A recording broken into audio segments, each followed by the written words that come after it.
أعوذ بالله من الشيطان الرجيم. بسم الله الرحمن الرحيم. ألف لام را تلك آيات الكتاب وقرآن مبين.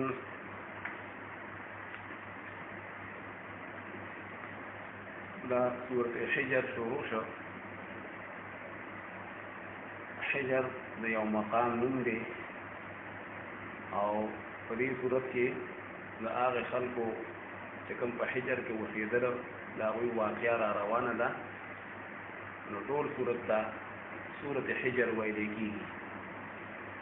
او مکی صورت دی او په دې کې یو کم سل آیاتونه دي او شپږ پکې رکوګانې دي. امام سیوطی رحمت الله علیه هغه فرمایي چې مخکې کوم صورت تیر شو صورت ابراهیم، نو د هغې په آخر کې د قرآن کریم الله پاک صفتونه ذکر کړي او د دې صورت په اول کې د قرآن کریم یعنی صفتونه الله پاک ذکر کړي چې دا کامل کتاب دی او دا داسې کتاب دی چې واضح کتاب دی. دا قرآن کریم د دې احکامات واضح دي، د دې دلایل واضح دي او دا رنګې د دې عقاید او د دې بیانات دا هر څه واضح کتاب دی. او بل دا چې سورۃ ابراهیم په آخر کې دا خبره بیان شوه وبرسول الله الواحد القهار چې دا خلق په میدان د محشر کې دا پیش کیږي او دا بخکاره کیږي دا الله په حکم باندې به هلته کې ولاړ وي حساب کتاب دپاره. نو دې صورت کې دلته کې دا خبره بیانېږي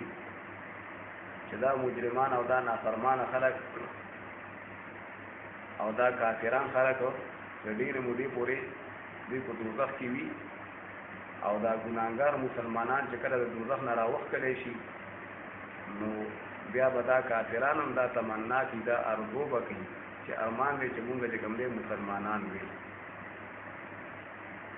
خو لیکن دا تمنا او دغه ارمان به بیا پوره کېږي نه، کافر به همیشه دپاره چې کوم دی په دوزخ کې وي. او مولانا احمد علی لاهوري رحمت الله علیه فرمایي چې د دې صورت د وړاندې رکوع لنډه خلاصه بس دا ده چې د مخکینی امتونو لپاره چې څنګه هغوی مخالفت د اسلام کړی او د الله پاک د نظام مخالفت یې کړی، چې څنګه د هغوی د عذابونو لپاره یو نیټه مقرر وه، نو دارنګې د دې خلقو د دې موجوده مخالفینو لپاره چې د قرآن کریم کوم مخالفین دي کوم مقابله یې کوي، نو د هغوی د تباهۍ لپاره یو نیټه مقرر ده او د هغوی په مخالفت باندې الله پاک څه نقصان نه کېږي، قرآن کریم د څوک نقصان رسوی نه شي، ځکه چې هغه قرآن کریم چې هغه د اسلام ترجمان دی او الله پاک پکې خپل نظام چې کوم دی بیان کړی دی، نو الله پاک فرمایي چې زه په خپله د هغې چې کوم دی حفاظت کوونکی یم، نو دې ته د مخالفینو مخالفت یعنې نقصان رسوی نه شي.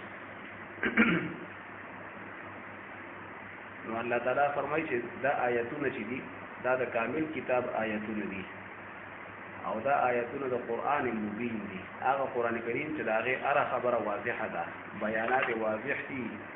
احکامات واضح دي. او بیا الله تعالی فرمایي چې دا کافران خلک په د مرګ په ټیم کې چې کله هغه فرشتې ورته ښکاره شي، دارنګې په قبر کې دارنګې په آخرت کې به دا کافران بیا ارمانونه کوي چې ارمان دی چې موږ مسلمانان دي. او الله تعالی فرمایي نبی علیه السلام ته چې پروا مه کوه، ته خپل دین بیانوه او نور پسې پروا مه کوه، پرېږده چې خوراکونه کوي او لکه څنګه چې ځناور خوراکونه کوي او پرېږده چې دا خپلې پیسې د دنیا کې دا مزې کوي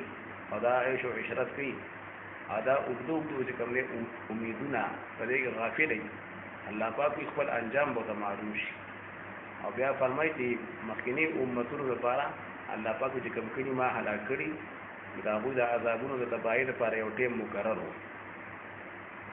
او بیا د هغې خپل ټیم نه چې کوم دی مخکې څوک مخکې کېدی شي او نه د هغې نه چې کوم دی رسو کېدی شو والله تعالی فرمایي بسم الله الرحمن الرحيم الف لام را الله علم دې په مراد دې باندې تلك آیات الكتاب وقرآن مبین الله فرمایي دا آیاتونه د کتاب دي دا آیاتونه چې دي آیاتونه د کامل کتاب دي او دا آیاتونه د قرآن مبین دي هغه قرآن کریم چې هغه واضح کتاب دی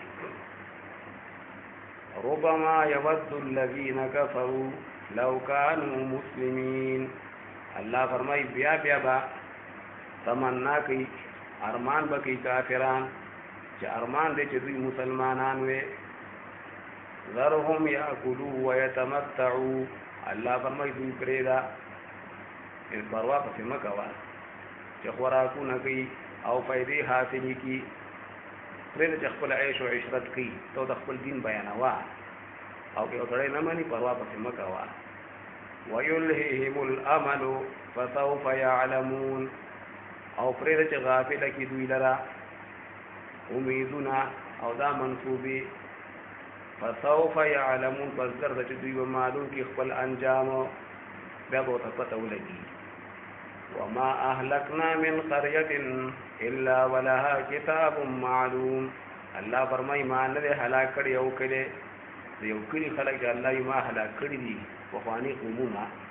مگر په دې حال کې چې دا هغه کړي د پاره داغه خلقو د پاره کتاب معلوم یو نیټه و مقرر معلومه او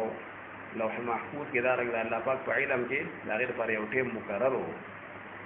ما تسبق من امه اجلها وما يستاخرون الله فرمایي نمخ کېږي یو امت یو ډله داغه خپل نیټه نه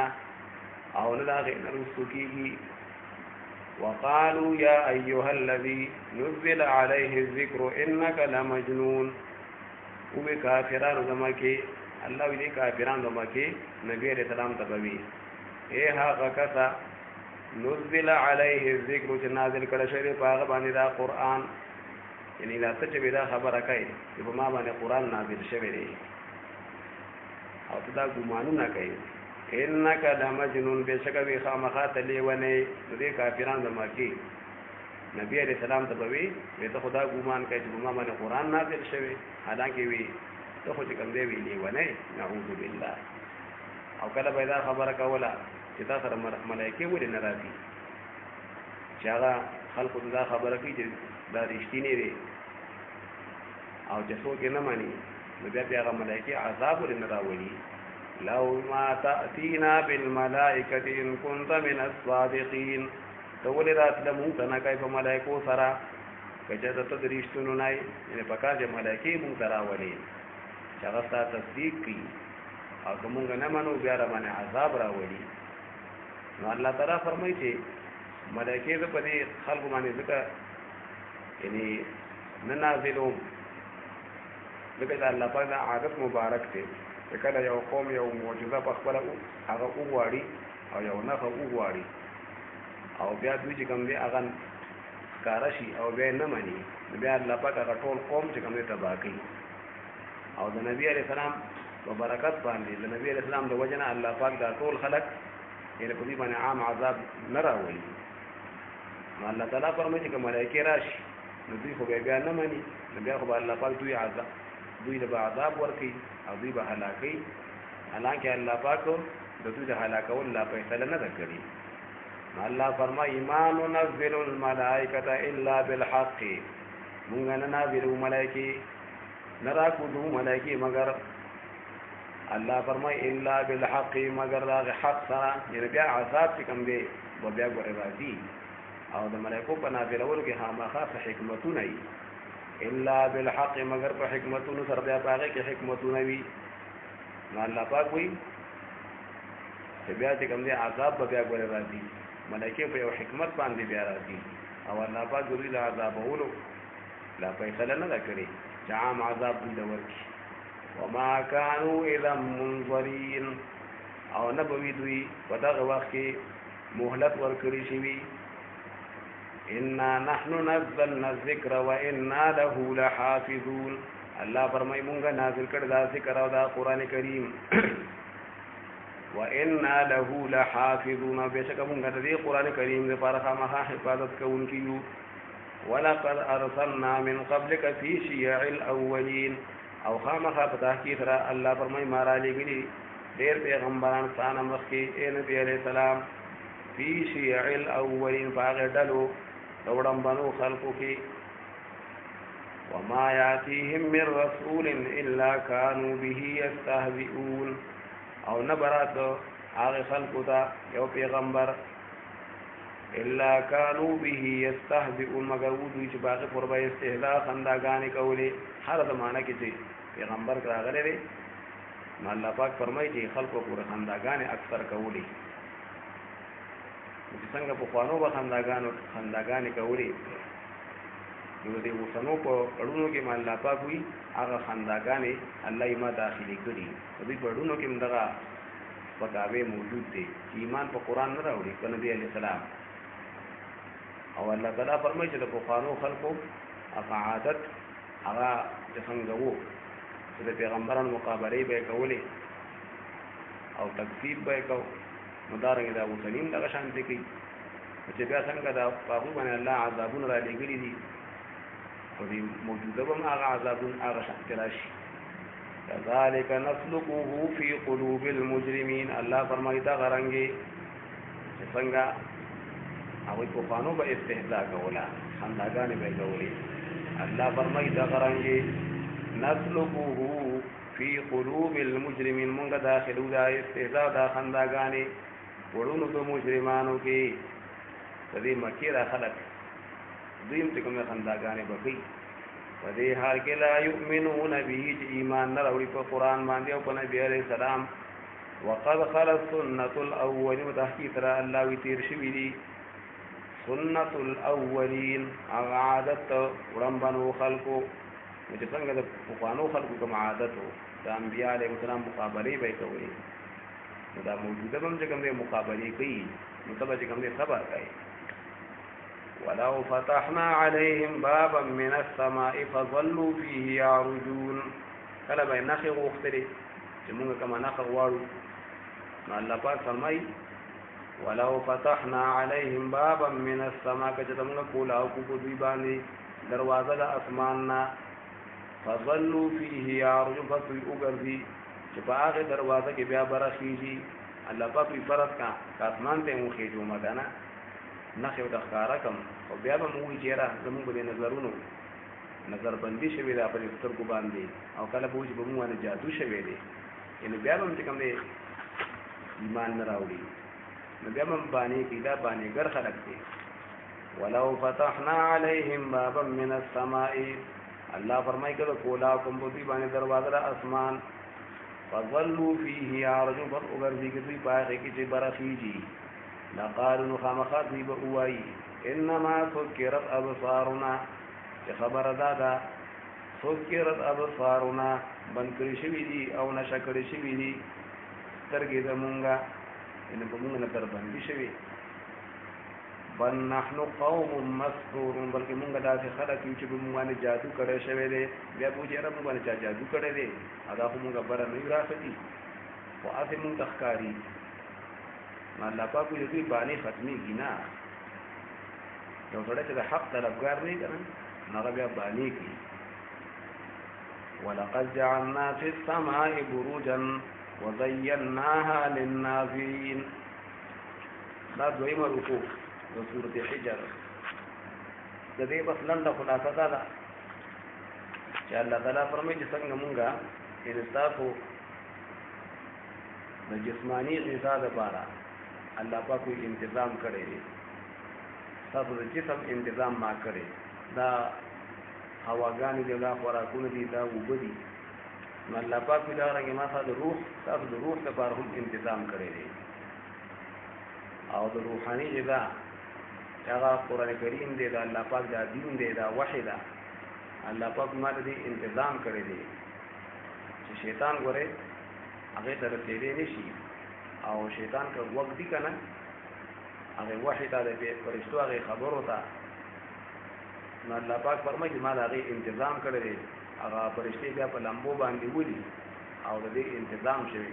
چې څنګه تاسو د جسم ما تنظیم کړی دی نو دا رنګ تاسو د روحاني غذا الله پاک ما وردا تنظیمات فرمایي دي ولقد جعلنا في السماء بروجا او خامخبتا کی فرما پیدا کړي الله په السماء په اسمان په طرف کې یعنی په دې بار خلا کې او اسمان طرف ته الله ما پیدا کړي بروجن لولو استوري بروج دا لولو استوري دي او بروج کوم دې هغه زینو ته ویل کېږي خلاګانې چې د څوکۍ د پاره پکې فرشتي ناست دي هغه تم چې کوم دې بروج وي او دارنګه بروج ابن عباس رضی الله عنه فرمایي چې د نور د پاره ځان له بروج دي او دارنګه د سپومۍ نور چې کوم دی په خپل بروج کې هغه خپل دوره هغه په کال کې برابرې او سپومۍ چې کوم دی په خپل بروج کې د خپل دوره په میاش کې چې کوم دی برابرې نو هغه مناظر ته د نور او د سپومۍ هغه مناظر ته کوم دی بروج ویل کېږي الله فرمای ما پیدا کړی په اسمان په طرف کې بروجن دا لولو استوري دا اسمان طرف ته دي کنه په اسمان کې خو نه دي لیکن بره په اسمان کې ښکاری دي وزیناها للناظرین الله ما خپل کړی دا اسمانونه مې خوري کړی په دې ستورو سره او په دې سیارو په دې ستارو للناظرین د پاره د کتونکو چې څوک د ګوري کنه نو اسمان خپل ښکاری دي دا ستوري چې کوم نه لاندې په پرکار کوي لکه څنګه چې راډو هغه د چت نه لاندې کوم اویزانی لیکن چت په خپل ښکاری دي وحفظناها من كل شیطان الرجیم او ما حفاظت کړی الله فرمایي دي اسمانونو من كل شیطان الرجیم د هر شیطان رټلی شي وینا الله پاک د اسمانونو حفاظت کړی اسمانونو ته شیطان هغه خطې نشي البته کله پرشته په دې ورمبني اسمان کې خبرې کوي چې سبب وسکو هغه فیصله مېصلې کله کله په وریځو کې فرشتي ناشتي وي او راغې خبرې کوي چې کوم کارونه والا شي نو هغه د ګرځا شیطانان هغه ته وګ دي یو پیره یو شیطان د یو د پاسه بل د پاسه د زندلې جوړ کی دا دې پاسه موږ دا وورو او هغه شیطان خپل مرګورو ته بیا راورسو نو کله کله یو نو خبره ته ووري او زر تر زر هغه بل دوی هغه بل دوی نه بیا هغه نجوميان دا کاهنان تراورسي دا الله امتحاني بیا به هغه د ځان په کې سل مرګري په دروغه باندې نو بیا خلک په پلان کو ته غیب او علم دي حالانکه د غیب او علم صرف یو الله دی نو کله کله ذاتي وشي یو نه خبر را وتختی لیکن هغه لمبه په ورپسې شي نو بس یا چې کوم دی لیونی شي هغه باندې وولي یا چې کوم دی بالکل هلاک شي وحفظناها من كل شيطان رجيم الا من استرق السمع لیکن هغه شیطان چې هغه استرق السمع هغه را پټ کی یو خبر اورېدلې شوی یو خبره چې کوم دی هغه ووري هغه را پټ کی فاتبعه شهاب مبين پس ورپسې شي دا غپسې لمبه واضحه لمبه ښکارا هغه خلک مستورې لړ کنه نو کله کله دا لمبې دا ستورې چې لړ شي کنه نو کله کله په دې سره شیطان اشتراکيږي هغه پیرې په وولي ولکن کله کله هغه خبره بل ترا ورسي هغه بل ترا ورسي لیکن دا الله امتحاني والارض مددناها والقينا فيها رواسي الله فرمایي دا ځمکه چې دا ما غوړولې دا ما الله یو خورا کړی دا په دې اوبو باندې ته اوبو د پاسه دا کتابونه وی کنه چې دا ځمکه چې دا درې سی ورته اوبو کې پټه ده دا یو ایسه چې کوم یې ښکارا ده الله ودا ما په دې اوبو باندې غوړولې دا والقینا فیها رواسي او ما ارتاو کړی دي په دې ځمکه کې رواسي مضبوط غرونه چې دا ځمکه چې کوم حرکت استرابي نه کوي لکه څنګه یو زلزلې په ټیم کې حرکتونه کوي کنه دا ځمکه دا څنګه کېده لیکن چې الله پاک پکې دا غرونه پیدا کړو نو هغه حرکت اوس نه کوي اته په نور ځمکه روانه ده او د دې نور نه چاپیره ګرځي دا خو یو سیاره ده وانبتنا فيها من كل شيء موزون الله ما را ټکوړي په دې ځمکه کې من كل شيء هر قسم شیونه موزون په یو مقدار معلوم باندې الله یو هر شی می پکې را پیدا کړی دی را ټوکول مې دا بوټي موټي دا میوه ادا ونی منی الله پاک هر قسم موزون او خلی مستحسن شذونه موزون دغه معنا ده مناسب او دارنګ موزون معنا په یو خاص مقدار باندې الله یې ما پکې دا ونی او وغیرہ وغیرہ ټوکول دي او دا میوجات او دا بوټي موټي وانبتنا فيها من كل شيء موزون وجعلنا لكم فيها معايش او ما پیدا کړی تاسو لپاره پدې مکه کې معايش غ سامان د ژوندۍ تیرولو اسباب د ژوندۍ تیرولو چې څوک تجارتونه کوي څوک کاروندې کوي نو الله پاک پکې دا اسباب پیدا کړی د ژوندۍ تیرولو او الله فرمایي ما پدې کې پیدا کړی من لستم له برازقین هغه چې نه تاسو هغه ته رزق ورکوونکی الله په دې کې ما پیدا کړی دا غلامان وغیرہ تاسو وینځي او دا رنګي دا حیوانات او دا جناور مې پکې پیدا کړی نو په دې غلامانو په وینځ باندې خدمتونه تاسو کوي او دا رنګي په دې جناور باندې خپل کارونه کوي حالانکه تاسو له رزق ورکوونکی نه الله پاک رزق له زور کوما او تاسو خپل کار اخلي وَإِن مِّن شَيْءٍ إِلَّا عِندَنَا خَزَائِنُهُ الله فرمایي نشته یو شی الا عندنا خزائنه مگر د ما سره دغه خزاني دي کله باران شو وغیرہ وغیرہ دا خزاني الله وی د ما سره دي وما ننزله الا بقدر معلوم او موږ نه نازلو هر یو شی که باران دې قبل شي بل شی الله موږ غن نازلو الا بقدر معلوم مگر په یو مقدار معلوم باندې کله باران کنه خدا الله ته په یو مقدار باندې الله ته معلوم وي چې دا څومره باران وشو او دا څومره چې کوم دی پیداوار وشو دا ټول ارث الله ته معلوم وي وارسلنا الرياح لواقح فانزلنا من السماء ماء الله فرمای ما را لګري دا بادونه دا سیلې دا بادونه الله راولېږي لواقح چې دا ډکوي وریا زلرا دا وریا دې کوم دې ډکی کی دا د بو سره دا الله په قدرتونو سره دا هواګانی چلیږي او دا بخارات راوچتيږي دې دریابونو نه سمندرونو نه الله پاک راوچتي او په دې هواګان باندې غسیلې هغه دا وریا دې ډکی کی د وګونه او بیا کومه علاقې دې چې شوري هغه علاقې دا وریا دې لاړ شي او دا الله په حکم بارانونه کیږي فانزلنا من السماء ماء پس نازل کړي ما من السماء د اسمان طرف نازل وريزنا ما نوبو فاسقيناكم پس ما الله وسکول دي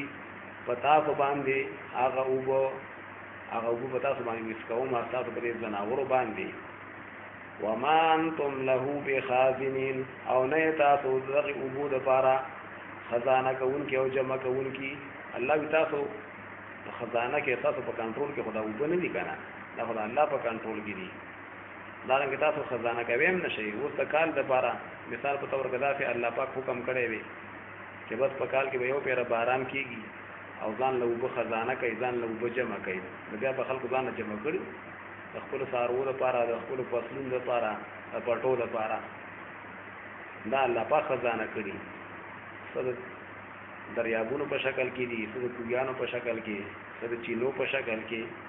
او څه واورو په شکل کې بارا چې کومې د غره په څوکو کې پرتی وي اورو بیا ودی کېږي او په چینو کې او په دې کویانو کې هغه مونږ ته ملاويږي وما انتم له بخازنين وانا لنحن نحيي ونميت ونحن الوارثون او الله فرمای بهشکه مونږ خامخا جلدی کول کو او مړ کول کو چانا بچا کې روح چي هغه جمع دي شي چانه وباسي دارنګ الله یې مونږه جمع دي کول کو چاته الله علم نصیب کی نو دا یو قسم جمع دی او الله یې مړ کول کو چاته الله پاک د دین علم نصیب نه کی نو دا چې چاته د دین علم نه نو دا یو قسم مړ دی ونحن الوارثون الله یې مونږه باقی پاتې کیدونکو الله دې باقی پاتې کېږم ها دا ټول مخلوقات په ختم شي نو څنګه چې وارث پاتې شي هغه انسان مړ شي وارث پاتې شي نو دا رنګ الله په تاسو په ټول ختمېږي ټول کائنات په ختمېږي او الله باقی پاتې کیدونکی دی. ولقد علمنا المستقدمین منکم ولقد علمنا المستأخرین. مستقدمین او مستأخرین د دې ډېر مطلبونه بیان شوي دي. ابن عباس فرمای مستقدمین هغه مخکې کیدونکي خلک یعنی مړي یادې چې کوم مخکې تللی دي، او مستأخرین هغه دي چې کوم لا جمدي دي. یا بعض علما امام مجاهد رحمت الله علیه مستقدمین هغه خلک دي چې مخکینی امتونه الله ما دا هغه معلوم دي، او مستأخرین دا امت محمدی صلی الله علیه آخری امت الله دا ما ته معلوم دي. یا مستقدمین بعض علما وی چې کوم مخکې کیدونکي دي انسان اسلام راوړي، او مستأخرین هغه دي چې تعالی اسلام راوړي نه دي الله دا ټول ما ته معلوم دي. یا مستقدمین بعض علما وی هغه دي چې کوم پیدا شوي دا مستقدمین دي، او مستأخرین هغه دي چې لا پیدا شوي نه دي الله دا ټول ما ته معلوم دي ها چې کوم پیدا شوي دي کوم بلا پیدا کیږي. دارنګه مستقدمین هغه دي چې په صفونو کې مخکې کې په موږ کې ولاړی او په جهاد کې مخکې کیږي، او مستأخرین هغه چې په صفونو کې رستو دي په جهاد کې رستو دي الله دا ټول ما ته معلوم دي. ولقد علمنا المستقدمین منکم او خامخا به دا کی تر ما ته معلوم دي المستقدمین هغه مخکې کیدونکي هغه مخکینی الله وی تاسو نه. ولقد علمنا المستاخرين خامخا ما ته معلوم دي المستاخرين هغه رستو کیدونکي چې کوم رستو دي لا پیدا کی با یا لا اسلام براوي یا مخکینی امتونه دا امت الله ما ته ټول معلوم دي.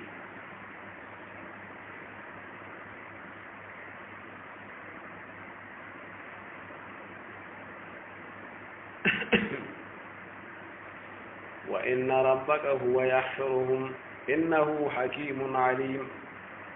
او بشک پروردگار صاحب هو يحشرهم دا ټول راجمع کوي. انه حكيم عليم بشک الله پاک حکمت والده او علم والده الله دا ټول راجمع کوم بیا. ولقد خلقنا الانسان من صلصال من حمأ مسنون. دا دریم رکوع من سورة الحجر. دا دې بس لنډه خلاصه دا ده چې که تاسو د قرآن کریم تعلیم خپل نه کړو نو بیا په انسانانو کې یو فطري کمزوري ده، نو د هغې د وجې نه به شیطان ګوره تاسو بیا ګمراه کړي. که تاسو د قرآن کریم په تعلیم نه چلېږئ نو بیا به تاسو شیطان ګمراه کړي، او بیا په آخرت کې تاسو ټکانه ګوره بیا جهنم وګرځېږي. نو حاصل لاره چې د قرآن کریم چې دا یو واضح کتاب دی د دې تعلیمات ګورې خپل کړي. الله تعالی فرمایي چې قرآن ټینګ کړي او قرآن باندې عمل وکړي. نو د آدم علیه السلام او د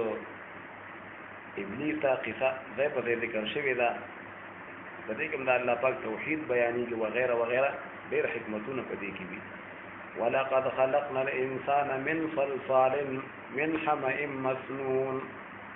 دا د آدم علیه السلام چې پیدا کړی کېده نو غالب چې کوم دی ماده پکې د خاورې ده،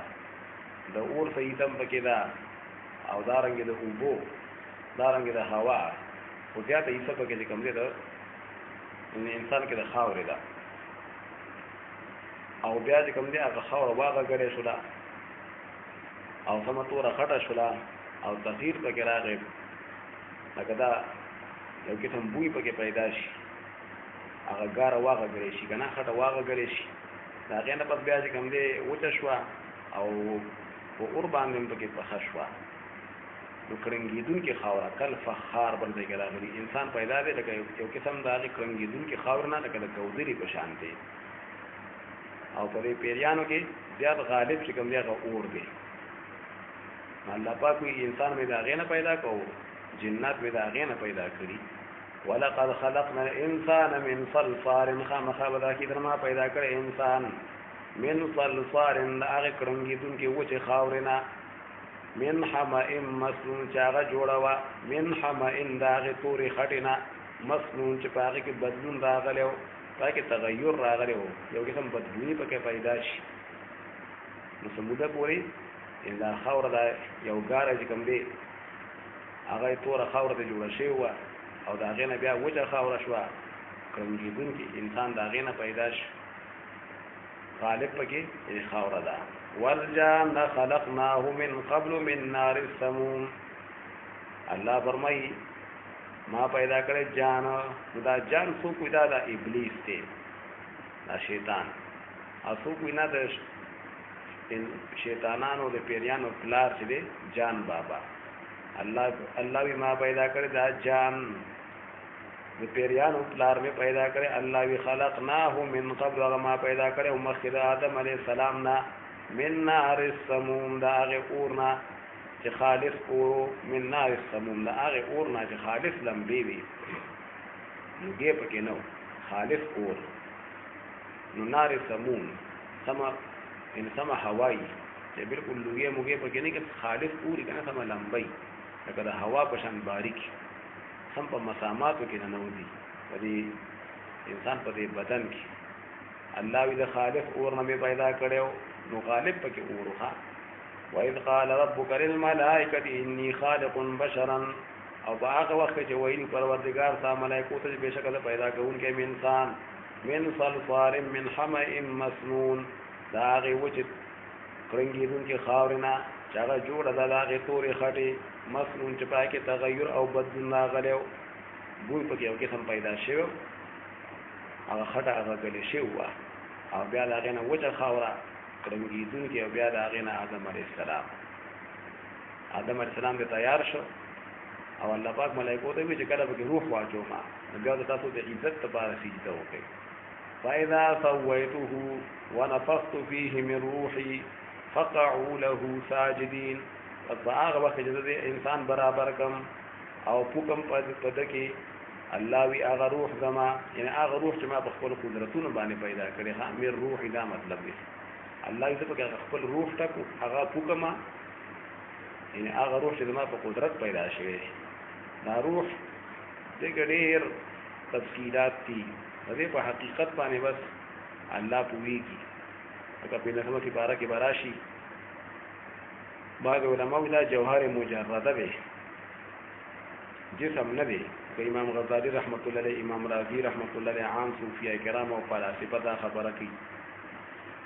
او اکثر علماء دا یو جسم دی، دا روح دا یو جسم دی، خو ډېر باریک جسم دی. نو دا پکې الله پوکي، دا الله په قدرت سره پکې دا واچول شي، بدای دې جمع دی شي، چې دا وښکلی شي بیا مړي. نو الله فرمایل چې کله پکې د خپل روح واچوم فقعوا له ساجدين، پس پرې ودی تاسو ته سجده کوونکي. د عزت سجده چې کوم دی بیا ته وکړي د عزت لپاره. فسجد الملائکة كلهم اجمعون الا ابلیس، پس سجده کړی ملائکو ټولو په یړ باندې مگر ابلیس نه و کړی. ابا ان یکون مع الساجدین، انکار کړی هغه دا چې شي هغه د سجده کوونکو سره، هغه سجده کوونکو سره شامل نشي د ملائکو سره. قال یا ابلیس ما لك الا تكون مع الساجدین. دا بس الله پاک له اختیار ورکړی و کنه، څنګه چې انسان له اختیار ورکړي. نو ډېر خلک چې کوم دی منځونه کوي او ډېر خلک نه کوي. نو الله فرمایل ای ابلیس ما لك تعالی سشویلی تعالی سره گاوټو الله تكون مع الساجدين، پدې کې چې شی ته سره د سجده کوونکو نه، چې تر سجده کوونکو سره ملګری شي وي کنه، او تام سجده کړي وي، نو ته څه شي منع کړی؟ نو هغه لوی وکړه. قال هغه وی لم اكن لاسجد لبشر خلقته من صلصال من حمأ مسنون. هغه دې د اور نه پیدا یم کنه، اور وی اوچت دی د خاورې نه. نو دې ته چې کومې سجده نه کوم دی، خو د خاور نه پیدا دی. وی نه مزه چې سجده وکم یو انسان ته چې تا پیدا کړی من صلصال، داغه و چې کړنګېدونکې خاورې نه، من حمأ مسنون چې هغه داغه تورې خټې چې تغیر پکې راغلی، بدلون پکې راغلی، د هغې نه جوړه شوې ده. دې ته سجده نه کوم ته خو ته نه چې کوم دی وی غوره یم. نو تکبر وکړه، په الله باندې اعتراض وکړو. قال الله فرمایل فخرج منها فإنك رجيم، پس قودتو من هذا دی ملائکو د ډلونا، یا من هذا دی اسمانونا، او یا دی جنتونو نبوتا. فإنك رجيم، پس بشکت رټلې شوی ته مردودی. وإن عليك اللعنة إلى يوم الدين، بشکت پتا باندې لعنتونه دي دا الله د رحمت نه لري الى یوم الدین تر د ورځې د جزاء د قیامت پورې پتا بل لعنتونه نو په دنیا کې پتا باندې تر قیامت پورې لعنتونه وي د ورځې د جزاء پورې او بیا خو به اخوات باندې لعنتونه بیا خو ښکاره خبره ده او یا تا مطلب الى یوم الدین چې پتا باندې به همیشه لعنتی دا الله طرف نه د ملائکو د انسانانو قال ابلیس وی شیطان وی وسن کدن نه ځان بچاو وی رب ادم ربا فانذرني الى يوم يبعث فمهلت را کما تا تر دا هغه وخت پورې چې دا خلک دوباره جمع دي کړي کیږي نو د دوی مش پیلې پورې ما ته مهلت راکا مطلب دا علماء وی چې ځان د کدن نه بچاو ځان د مرګ نه بچاو نو الله پاک او فرمایي چې دعا د قبول ده درخواست قبول ده ولیکن مرګ په پتا باندې مرادي لوړم بنش پیلې پورې بده جن دی قال الله فرمایل فانك من المنذر بل بشکته مهلت ور کړې شو نه تعالی مهلت در کړې شو الى يوم الوقت المعلوم تر دا ورځې دا وخت معلوم هغه وړم بنش پیلې دا ورځې پورته ته مهلت ته او مرګ بده باندې راځي نو دوی چې د دې وجه نه چې د انسان د وجه نه د گمراه شوم په ما لعنتونه رالو نو خامخا به دا انسانان سره مقابله وکوم دا به دا ګناهونه خولي کومه په دې دنیا کې او دا ټول به گمراه کومه د ټول د گمراه کولو کوشش وکوم الا عبادك منهم المخلصين مگر چې کوم خالص کړی شي بندگان دي هغه به گمراه کیږي نه لکه انبیاء علیهم السلام شو او دا څنګه چې کوم دي کاملین خلق شو نور بل ټول دې ته ګناهونه به خپل کومه نو الله پاک ته فرمایل چې بطار توحید دا لاره او دا د ایمان دا لاره دا د اخلاص دا لاره الله پاک وی هذا صراط علی دا فلاره ته چې الله دې ما تر ارسلې ده او دا لاره چې کومه ما ان خلق تخی دا داسې یو لاره ده سیده لاره الله ما تر غلې ده ان دا دین دا لاره د ایمان دا لاره دا یو سیده لاره ده چې په دې باندې انسان ډایرکټ الله پاک سره رسیږي او دا الله رضا او ته حاصلېږي او بیا به الله پاک هر یو ته ان بیا بدلی ورکړي نو الله پاک ورو فرمایل چې تا ما مهلت درک قال شیطان وی رب بما اغويتني اذا ما ربا په سبب د دې چې تاسو گمراه کړم د دې انسان د وجنا او د تباشما لأزينن لهم في الارض خامخ بخلكم لخلقتا في الارض قديس مګه او په دې دنیا کې بلا ګناهونه د ځخو لیکوما ان وسوسه به ته ځاچوما دا ما الله پاک په امتحان دی کنه دلته طاقت ورک انسان له طاقت ورکړي ولا اوغينهم اجمعين خامخ دې گمراه کوم ټول الا عبادك منهم المخلصين مگر بندگان ساده دوی نه خالص کړي شي وي دي چې کوم خالص کړي شي بندگان دي نو باغی باندې بدما وسوسه یعنی اثر نه کوي قال الله تو فرمایل چې تاسو څه کوي نو کوا هاذا صراط علی مستقیم الله فرمایل هاذا د ایمان دالار د توحید او د اخلاص دالار صراط علی مستقیم الله ودا لا رضا نیغا علی بما باندې یعنی خلق چې الله بما باندې دلالت کوي یعنی دا د لار ده چې خلق ته وی ما خي الله ما ته خلق را رسیدي شي دې ایمان سره په دې توحید سره نو الله فرمایل هذا صراط علی مستقیم ان عبادی ليس لك عليهم سلطان بشکه ما بندگان چې دي نشته تا د پاره پاغي باندې سلطان سطور او ته پاغي اثر به نشي کولای نو په انبیاء علیهم السلام په اثر نشي کولای د شیطان په گمراهی کې هغه نه راځي او چې کوم عام مسلمانان دي نو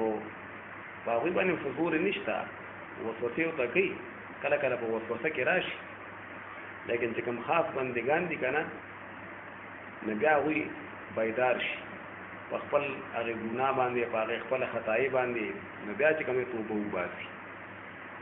نو الله فرمایل بشکه ما بندگان نشته تا د پر په علیهم باغ سلطان صدور او صاحب هغه باندې بس غلبه نه نو زور خو په هیڅ باندې نشته او غلبم په پیغمبرانو نشي کولای او په نیکانو خلق باندې غلبه نشي کولای نیکانو خلق ته کله کله ګناهونه دي وشي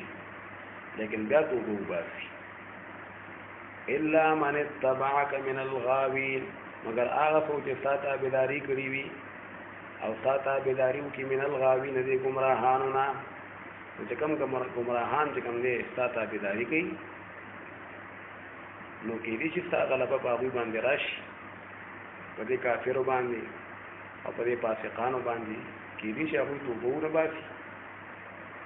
هغه بیا جهنم ته ځي وان جهنم لموعدهم اجمعين او بشک جهنم چې دی خامخا دا غزای د وعدې د ټول دی دا ټول ودغه نافرمان خلک په جهنم ته ځي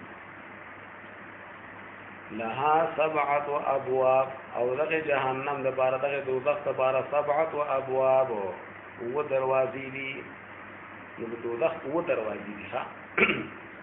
او د جنت چې کومه 8 دروازې دي او یا 7 ابواب معنا هو تفقیدی د دې دوزخ هو تفقیدی هو کلاسونه لکه تفسیر مدارک ذکر کړی دي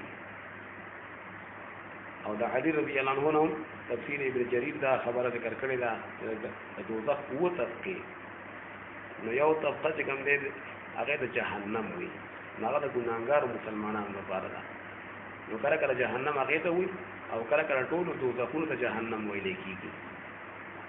نو یو خاصه طبقه هغه د جهنم ویل کیږي هغه ګناهګار مسلمان لپاره ده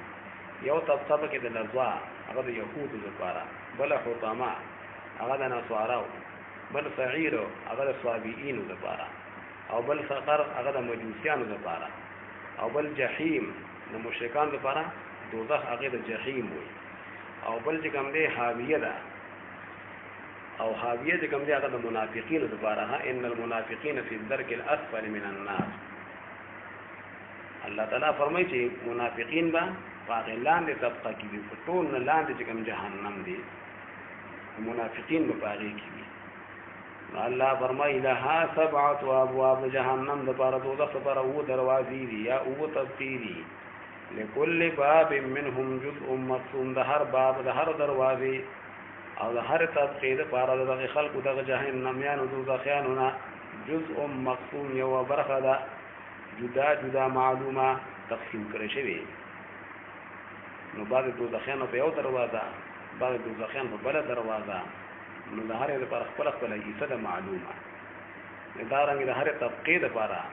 خپل خپل جګم دی خلق دی په بعض طبقو کې منافقین بعض کې مجوسیان دي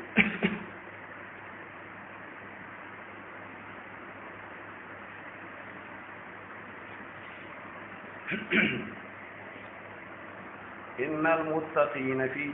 في جنات وعيون دا سلورم رکوع د سورۃ الحجر د دې بس خلاصه لنډه ده چې تاسو په قران کریم په تعلیماتو سره ځان متقی کو او ځان هم کومه پرهیزګار کړو د قران کریم په تعلیماتو سره نو بیا به تاسو ټکانه چې کوم هغه جنت او بیا به یعنی په جنت کې چې کوم دی اوسېږي نو الله فرمایي بشک متقیان به په جنات و عيون په جنتون کې وي په باغونو کې او په چینو کې دا غ نهرونه دی هغه چینه کنه دا د ګبین او د شرابو او دا رنګ د پيو متقیان په جنتون باغونو کې او په چینو کې وي او دوی ته ویل کېږي ادخلوها بسلام آمین داخل شي په دې جنتونو کې بسلام په سلامتیا سره پیغمبر سره نه د آفاتنا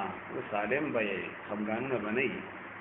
داخل شي په دې جنتونو کې په سلامتیا سره په سلامونو سره امین او په امن کې به او الله تعالی فرمایي چې دا جنتیان انسانان دي کنه نو په دنیا کې دی بل سره یعنی که خمګانونه یو یا په پړه کې چې جنت ته داخل شي کنه نو بیا به یو بل سره هغه خمګانونه نه وي بالکل رونه چې کوم دی او خوشاله سره بیا وشيږي ونزعنا ما في صدورهم من غل اخوانا على سرر متقابلين الله تعالی فرمایي ونزعنا او رابکاغو الله یې وباسو ما في صدورهم هغه چې په سینو د دوی کې وي من غل کینی او دشمنی خفګانونه په دنیا کې چې کوم خفګانونه پکې وو نه هغه به د سینو نه د ډون نه ورو بس په دې حال کې اخوانا چرونه بوي علا سرور متقابل په پالنګونو په دې تختونو باندې به یو بل ته مخامخ ناس وي چې کله په یو مجلس کې وي کنه نو په دنیا کې وکړه کله مجالس هغه ځایونه تنګ وي نو یو بل ته شای په جنت کې هو تنګیشته نو یو بل ته بالکل مخامخي او دا کرسی او دا پالنګونه به اوري اتوماتیک سیستم علا سرور متقابلین لا يمسهم فيها نصب الله ونبرتیږي دوی ته په دغه جنتونو کې نصب هغه کړهو تړېواله نصب وما هم منها بمخرج او نبيدوي دا هغه جنتونه را وکړي شي چې جنت ته یو پر خلار کنه بیا ته بس راوته نشتا او که انسان وي یاد له خوري ګناګار ما کفر می کړو یا می ګناهونه کړیو نو الله پاک وی نه زما بندگان ته وایا کنه چې چا په صحیح طریقې سره توبه وکړه الله وی نبئ عبادي اني انا الغفور الرحيم خبر کا اے نبی علیہ السلام زما بندگان دوی له خبر ورکا چې الله فرمای انی انا الغفور الرحیم چې بشک ز غفور الرحیم ما ذبحون کم او رحم علیما نو بندگان دې نن خبر کا الله غفور الرحیم دې تو بدو باسي په صحیح طریقې سره او کچاونه کلا نو دې نه خبر کا وان عذابی هو العذاب الالم او بشک زما عذاب چې الله فرمای هو العذاب الالم دا خالص اغا کامل عذاب دے دردناک عذاب دے اللہ وی والعذاب الالم دا اغا دردناک عذاب دے نو اللہ پاک فرمائی چی دا غفور الرحیم ویا او بخون کے ما رحم کون کے ما نو اللہ پاک دیم یو مثال پیش کی څنګه ما په ابراهیم علیہ السلام باندې الله وی ور په دنیا کې رحم کړو نو آخرت کې هم رحم کوي شه او دارنګ الله پاک وی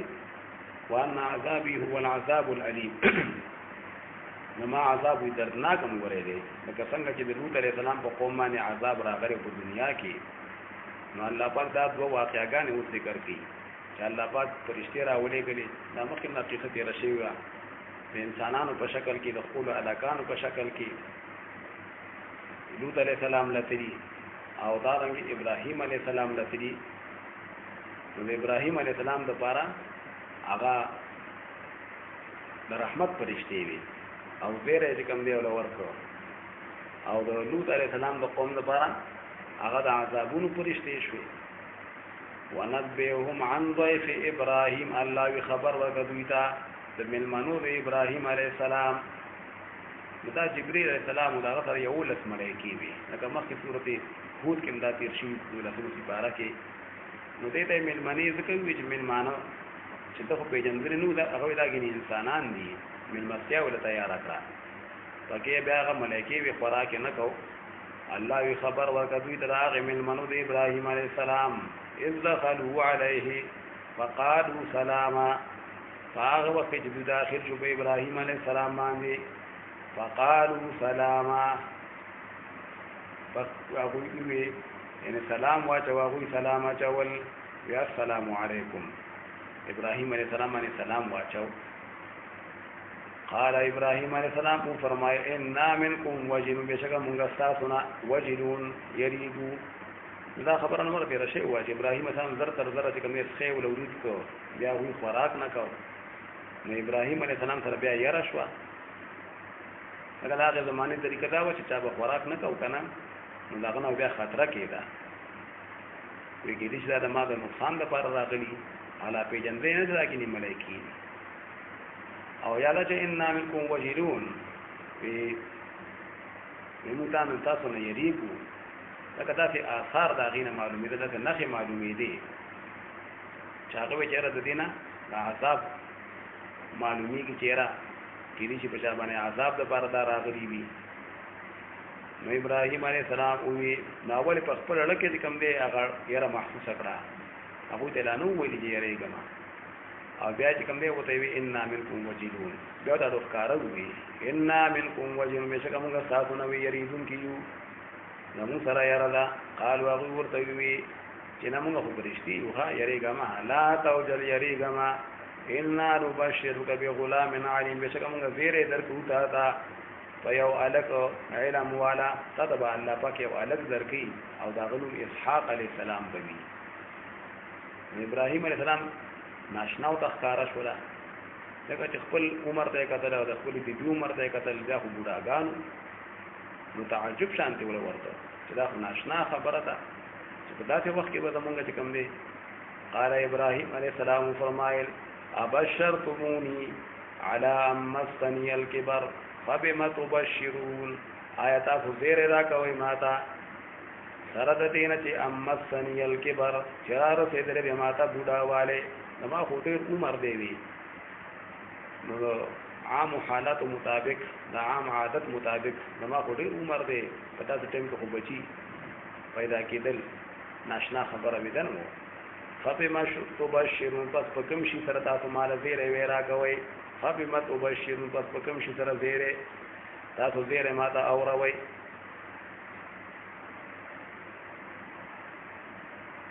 یعنی مطلب چې ناشنا وی خبره ده د عادت مطابق ها د الله په قدرتونو کې شک نه وو قالوا غور توي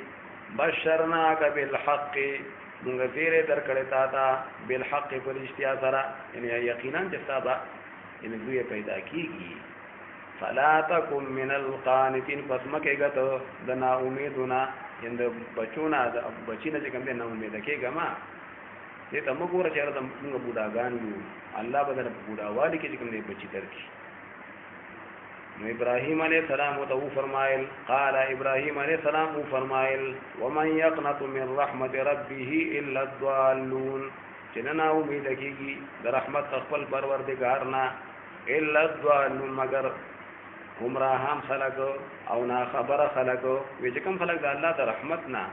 ان نه امیدګي هغه گمراهي وی چې کوم نه امید نه ما د الله د رحمت نه خاص ظاهري اسباب د ګورم عادت ته ګورم خپل بوډاوالي ته ګورم نو ځکه مې تعجب وکړ او ناشنا را تخکاری کی د الله د رحمت نه نه امید نه ما او بیا د هغه فرشتو د حالاتو نه دا معلومه ده هغه فرشتو د حالاتو نه یردا د بل کار د پاره هم راغلي دي یوازې د دې د پاره نه دي راغلي دا علامونه معلومه ده چې د عذاب د پاره راغلي نو قال ابراهيم عليه السلام فرمایل فما خطبكم ايها المرسلون فسر شان تاسو ان څه لپاره څنګه څه حالت ته څه لپاره راغلي ايها المرسلون اے را لګل شو فرشتو نو څو کوي دا دولس فرشته وي څو کوي سوار لسوي کنه لکه مخکې تیر شو د تاسو څه شان دي سم د پاره راغلي بنیادی خبره بلا کماله نو قال وغور دوی وګوره یو طرف ته دا فرشته د ابراهيم عليه السلام لپاره رحمت شو او د لوط عليه السلام قوم لپاره چې کوم عذاب شو کنه قالوا وی ان ارسلنا الى قوم مجرمين بشک مونږ را لګلی شو الى قوم مجرمين بطرف د هلاکت د هلاکولو د مجرمانو خلقو کې ان موږ را لګلی شو هلاکولو د ماغه مجرمانو خلقو لپاره چې هغه مجرمان خلق د لوط علیه السلام د قوم هغه هلاکو الا آل لوط مگر لوط علیه السلام او داغه مرګري داغه تابعداران چې هغه دوریانې وي او چې کوم مؤمنانو سره هغه به هلاکیږي نه هغه مجرمان ویني دي او نور به کوم دی موږ هلاکو ان لمنجوهم اجمعين الا امراته بشک موږ به خامخا نجات او خلاصې ورکو د لوط علیه السلام او هغه ته هغه مرګرو ته اجمعين دولتا الا امراته مگر دا هغه بیبي دا بار بار تیر شو چې دا هغه بیبي چې کوم هغه منافقه وا هغه ته معلومه نه و او هغه بعد کافرانو ته خبر ورکاو چې کله کوم ملمانه براله نو پټه پټه دا وی ګوره مرګره وها نو هغه له نجات نشتا الا امراته مگر هغه بیبي داغه قدرنا انها لمن الغابرين قدرنا الله فرمایي چې ما حکم کړو ما دا اندازه کړی وای الله وی ما دا فیصله کړی وا انها لمن الغابرين چې بشکه تا غبیبی دبا لمن الغابرين خامخا د باقی پات کیدون کې نوې باغ عذاب کې لمن الغابرین یا دا مطلب دا باقی پاتې کیږي یعنی دا به سره نه دي لوط علیه السلام او مرګري به د کلی نه وځي او دا به باقی پاتې شي او د کافرو په مرګرتیا کې به پاتې شي یا انها لمن الغابرین دا به باقی پاتې کیدونکو نه انده پاغي ان عذاب کې مبتلا کیږي ان دا سره وته هغه مخکې تیر شو دا سره وته او دې ته حکم دا چې شاته بنو ګورای ا دې به شاته قتل نو الله دا فیصله کړی وا انها لمن الغابرین چې بشک دغه بیبي د دبا لمن الغابرین خامخا د باقی پاتې کیدونکو نوی باغ عذاب کې یعنی په عذاب کې بدام چې کومه مبتلا کیږي سره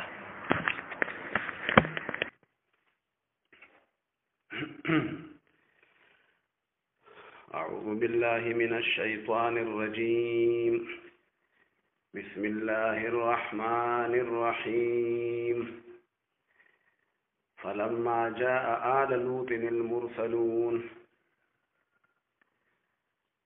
قال إنكم قوم منكرون قالوا بل جئناك بما كانوا فيه يمترون دا د سورۃ حجر پنځمه رکوع شروع شوه دې کې الله پاک دا بیانوي چې څوک د حق نه د الله پاک د دین نه مخ ګرځي نو دا هغه خلکو به نتیجه چې کوم دی انجام به بیا خرابي او بل پدې کې تذکیر بی ایام الله تذکیر بی ایام الله امام شاه ولی الله رحمت الله علیه فرمایي چې تذکیر بی ایام الله دې ته وي چې الله پاک په دې آیاتونو کې په دې سوراتونو کې هغه واقعات ذکر کړي د مخکینی قومونو دا غوی د عذابونو او د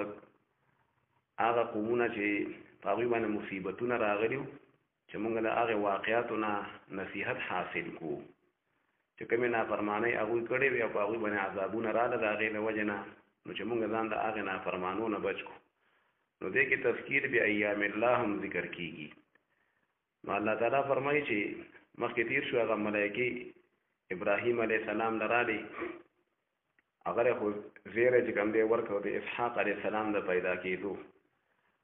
او بیا د هغه نه پس هغه ملائکه لوط علیه السلام ته تللی دي او لوط علیه السلام پیژندل نه ځکه د خپل الکانو په شکل کې هغه ته پته نه و چې دا ګینه فرشتي دي بیا ورته پته ولګېدله او هغه ورته وی چې مونږه هغه عذاب چې کوم دی راوړی دی او په دغه نافرمانو خلکو باندې به عذابونه راځي وآتیناک بالحق وإنا لصادقون او تا ته مونږ چې کوم دی صحیح واقعا او صحیح خبر راوړی دی مونږ رښتینی یو په دوی باندې به عذاب راځي او ورته وی فرمایل چې ته د شپې په حصہ کې د خپل مرګري مسلمانان ځان سره روان کا او د دوی شاته ځه او ولا يلتفت منكم احد او پتا ته کې د سو شاته نه ګوري یو مطلب دا دی چې ان ټول بس د کین نه اوځي چې کوم مسلمانان یې ولا يلتفت منكم احد یو کس په کوم دی لکه پاتې کیږي نه او بل مطلب دا دی چې ولا يلتفت منكم احد یعنی شاته به نه ګوري نو بیا لوط علیه السلام وته دی او دا یو بیبي چې کوم چې هغه منافقه و پټه کافره و د کافرانو مرګري و نو هغه پاتې شوی ده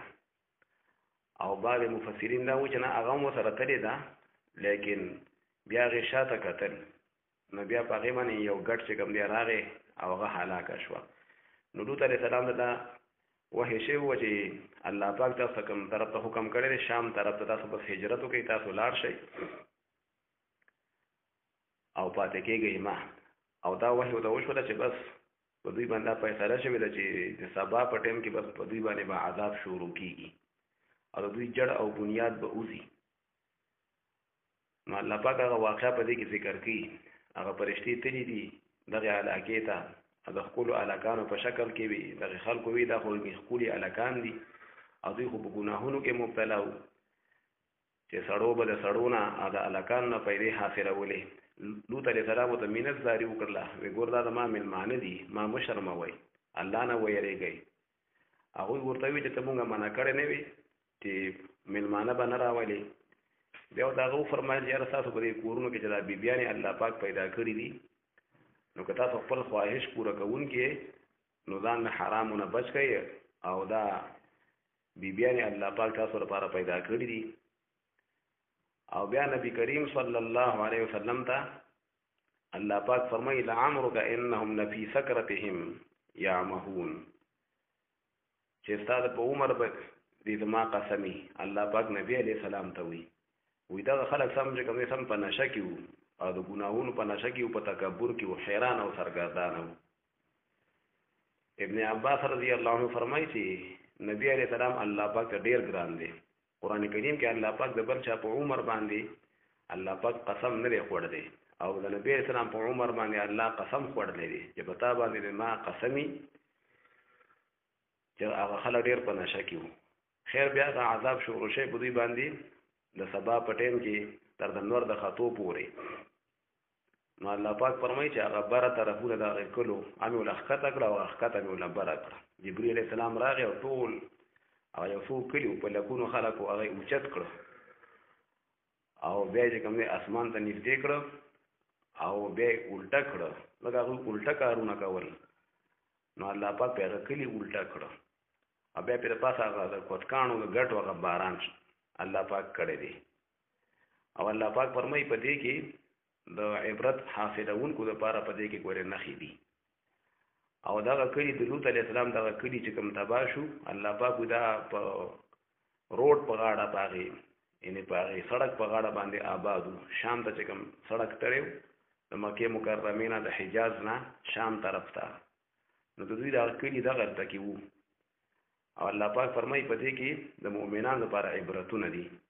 د ټولو خلکو لپاره عبرتونه دي خو لیکن مؤمنان د هغې نه عبرت حاصلوي. نو الله تعالی فرمایي فلما جاء آل لوط المرسلون هر کله چې راله لوط علیه السلام ته هغه فرشتې لېږلې شوې قال انکم قوم منکرون. لوط علیه السلام ووی بېشکه تاسو داسې قوم یې چې نه پېژنم قوم منکرون. اول پیژندنې نه و چې دا ګینې فرشتې دي. نو ډېر خفه شو چې دا خو ښکلي هلکان دي او خلک په اوس تکلیف رسوي. بیا ورته هغوی ځان ښکاره کړو وایي خفه کېږه مه. قالوا بل جئناک بما كانوا فيه يمترون. وی هغې فرشتو چې بلکې تا ته مونږ راتله کړي په هغې عذاب سره چې دوی په هغې کې شکونه کوله. واتیناک بالحق وانا لصادقون. او مونږ تا ته راتله کړي دي په هغې حق عذاب سره او په هغې حقو خبرو یعنې داسې هغه خبر ته له مونږ راوړی چې هغه خبر ګورئ رښتینی دی هغه حق خبر دی هغه رښتینی خبر دی. نو تا ته مونږ راتله کړي په هغې حقو خبرو په هغې خبر چې هغه رښتینی دی. وانا لصادقون. او بېشکه مونږ خامخا رښتیني یو په دې خلکو به عذاب راځي. فاسر باهلک بقطع من الليل. پس بوله د شپې شپې دا خپل اهل ادا مؤمنان په صحیح سي د شپې کې چې شپه لا پاتې وي نو ته روانېږه. واتبع ادبارهم. او تابعداري کوه د شاګانو د دوی. واتبع ادبارهم یعنې دوی شا شاته ځه لکه مشر له پکار چې ځان خپل کشران مخکې کي. واتبع ادبارهم ولا يلتفت منكم احد. او نه دي ګوري شاته ستاسو نه هېڅوک د شاته ګورې نه ګوري یا دې نه پاتې کېږي. بس ټول لاړ شئ او شاته به نه ګورئ. وامضو حیث تؤمرون. او لاړ شئ تاسو هغې مکان طرف ته هغې علاقې طرف ته چې تاسو ته حکم کړی کېږي د شام علاقې ارض الخلیل هغې علاقې ته تاسو چې کوم دی لاړ شئ. الله فرمایي وقضینا الیه ذلک الامر ان دابر هؤلاء مقطوع مصبحین. او وحی کړی وه مونږه لوط علیه السلام ته ذلک الامر د دې معاملې د دې حکم دا خبره الله پاک مو ته وحی کړې وه چې ان دابر هؤلاء مقطوع مصبحین چې بېشکه جړ د دې خلکو به کټ کېږي یعنې د دې بنیاد به وښکلی کېږي په دوی باندې به عذاب راځي. په دې حال کې مصبحین چې دوی سبا کوونکي وي نو چې سبا راخیږي نو په دوی باندې به عذاب شروع شي او د دوی جړ او بنیاد به خدای پاک وباسي. وجاء اهل المدینه یستبشرون. چې کله ملائکه لوط علیہ السلام د لاړې د خپل الکانو په شکل کې الله فرمایي راغله اوسیدونکي د هغې خار اهل المدینه د لوط علیہ السلام چې کوم خارو تصدوم علاقه نو راله د هغې کلي هغه خلک یستبشرون په دې حال کې چې خوشحالېدل چې ښکلي الکان راغلي دي. قال لوط علیہ السلام ته فرمایل ډېرې خبرې په میز کې شوي دي لکه 12 سپاره کې 8 سپاره کې د هغې بیان شوی. لوط علیہ السلام ته وویل ان هؤلاء ضیفي فلا تفضحون. بېشکه دا زما مېلمانه دي پس تاسو ما مرسوا کوئ ما مه ذلیله کوئ. واتقوا الله ولا تخزون. او د الله نه ویرېږئ ولا تخزون او ما مرسوا کوئ. لکه د مېلمه بیزتی کول دا خو د کوربه بیزتی ده که نه. قالوا هغې خلکو ته ووی اولم ننهک عن العالمین. آیا ته مونږ منع کړی نه وي عن العالمین د مېلمستیا د خلکو نه. وی تا ته خو مخکې مونږ ویلو چې مېلمانه مه راغواړه نو ولې دې راغوښتي دي. قال هغه ورته وفرمایل وی ګوره که تاسو خپل حاجت پوره کوئ نو دا بیبیان تاسو له الله پاک پیدا کړي دي. هؤلاء بناتي ان كنتم فاعلين. هؤلاء بناتي ودا زما هغه لوڼه دي انده په خو تاسو په دې کورونو کې چې کومې بیبیانې تاسو له الله پیدا کړي دي نو دا ګوره زما بې لوڼه دي. لکه چې هر پیغمبر هغه روحاني پلار وي نو دا یو قسم زما بې لوڼه دي او دا بیبیانې دا زنانه نو تاسو په جایز طریقې سره د دوی نه فایده حاصلوئ. ان کنتم فاعلین که چې تاسو کوونکي خپل حاجت پوره کوونکي یئ. الله فرمایي نبی علیہ السلام ته لعمرک انهم لفی سکرتهم یعمهون. زما دی قسم په عمر ستا باندې بېشکه دغه خلک خامخا په هغې خپله نشه کې او په هغې خپل تکبر کې یعمهون حیران او سرګردانه وو په جهل کې پراته وو په تکبر کې مبتلا وو. هغوی چېرته دا خبره اورېدله. فاخذتهم الصيحه مشرقين. پس راونیسه هغوی لره عذاب هغه چغه پې ووهلی شوله هیبتناکه عذاب پې شروع شو. مشرقین په وخت نور راختو کې یعنې شروع د سبا په ټایم کې شو او چې بس نور راخته اشراق وخت د نور راختو بس دغې ټایم پورې بس هغه ټول قوم تباه شو. جبري اسلام بره خېجولي او الټی راتاو کړه او د ګټو باران پې وشو. فجعلنا عاليها سافلها وامطرنا عليهم حجاره من سجيل. الله فرمای ما ګرځولیو هغه بره طرفونه د هغې کلو ښکته طرف ته هغې هغه ښکته به بره شو او بره پې ښکته شو او را باران کړی ما په هغوی باندې د ګټو من سجیل د کتکاڼو دا د کتکاڼو چې کوم دی باران پې وشو. بعض علما وایي په هر کاڼي باندې د هغه نوم لیکلی شو چې کوم کس پې ایستلی کېده. الله ګټو باران وکړ او ټولې تباه او برباد کړ. اوس هم هغه علاقه چې اوچته کړې شوې هغه ښکته ده د نورې علاقې نه او خرابې اوبه پکې ولاړې دي. چندخان او مایان هم پکې مړه کېږي. هغې ته بحر میت وي. بدبودارې اوبه دي زهریله. ان فی ذلک لآیات للمتوسمین. الله فرمایي په دې کې خامخا نښې دي للمتوسمین د پاره د هغې خلکو چې هغه سوچ کوونکي دي نظر او فکر کوونکي دي عبرت حاصلوونکي دي. نو د هغې خلکو دپاره په دې کې نښې دي چې څوک ته عبرت حاصلوي او چې څوک ته هسې تماشې جوړېږي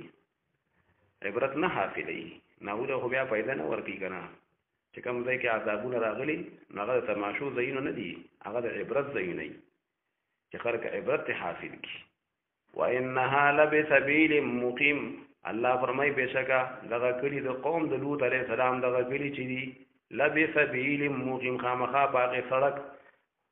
واضح او ښکاره باندې دي. الله یې سړک په غاړه دغه کلی پراته وو چې کله شام ته ځئ د مکې مکرمې او د مدینې منورې د حجاز نه نو په سړک باندې دغه کلی پراته وو. ان فی ذلک لآیة للمؤمنین. بشکه په دغه کې خامخا نښې دي عبرت دی د پاره د مؤمنانو. نو مؤمنان د دغې نښو نه یعنې عبرت حاصلوي او نور خلک خو د هسې تماشې جوړې کړي وإن كان أصحاب الأيكة لظالمين الله يقينا وخاوندان دا غبنا أصحاب الأيكة ایکه چې کوم دی د هغې کلي نوم او یا چې کوم دی یو بڼ نوم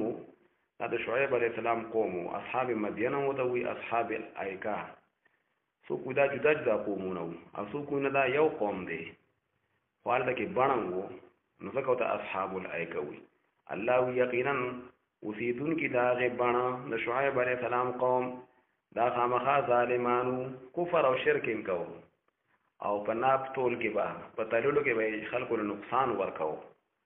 ظلم به یې کوو فانتقمنا منهم الله ما بدلا غسل ولا غوینا انما ولا عذاب ورکړی و وانهما لبامام مبین او بشکه دغه کلي د لوط علیه السلام د قوم او دغه د شعیب علیه السلام دغه قوم چې وو وانهما دغه دواړه قومونه چې وو او دا هغوی هغه کلي چې وو الله وی لبامام مبین خامخا په لاره واضحه دي الله وی چې کله یعنې شام ته ځئ نو امام هم لارې ته ویلی کېږي ښه لکه امام وي رهنما ته چې خلک پرې لاره معلوموي نو د دې امام نم خلک لاره معلوموي او په لارې سره سړی خپل مقصد ته رسېږي نو الله وی دغه دواړه قومونه د هغوی هغه کلي چې دي لبامام مبین خامخا په هغې سړک واضح باندې دي واضحه لاره باندې پراته دي او خلک د عبرت حاصلوي شي ولقد كذب اصحاب الحجر المرسلين دا شپږمه رکوع په دې کې یو تذکیر بیا ایام الله دا الله غا کوم واقعات راوستي دي نو په هغې سره نصیحت کوي چې د هغې واقعاتو نه عبرت حاصل کوي او الله تعالی په دې کې فرمایي که دوی نه مني نو ړه تنګومه خپل کار بکای او قرآن کریم مضبوطیا سره ونیسه او د دوی د شرونه به الله پاک یعنی الله پاک تا دپاره وی کافي دی نبی علیه السلام د الله پاک وی ولقد كذب اصحاب الحجر المرسلین خامخا په تحقیق سره تکذیب کړو اوسېدونکو د حجر دا سمودیان یادوي د صالح علیه السلام قوم او دا حجر چې کوم دی د شام او د مدینې په منځ کې یو علاقه ده سمودیان پکې پاتې کېدل الله یې تکذیب کړو سمودیانو المرسلین پیغمبرانو صالح علیه السلام نو منلی او چې یو پیغمبر یې ونه منه که نه نو دا داسې شوله چې ټول یې ونه منل وآتیناهم آیاتنا فکانوا عنها معرضین الله ما ورکړو هغوی ته آیاتنا هغه خپلې معجزې هغه نښې مې ورته ښکاره کړې وي لکه دوی دا غوښتله چې یاره موږ دپاره یو اوښه په کار ده چې دې ګټ نه یو اوښه راوځي بیا هغه لنګه شي نو هغه اوښو ته الله پاک ښکاره هم کړه الله ما دوی ته نښې ورکړې وي فکانوا عنها معرضین پس دوی د هغې نه اعراض کوونکي وو هغې ته توجه نه ورکوله سوچ نه کوو عبرت نه حاصلو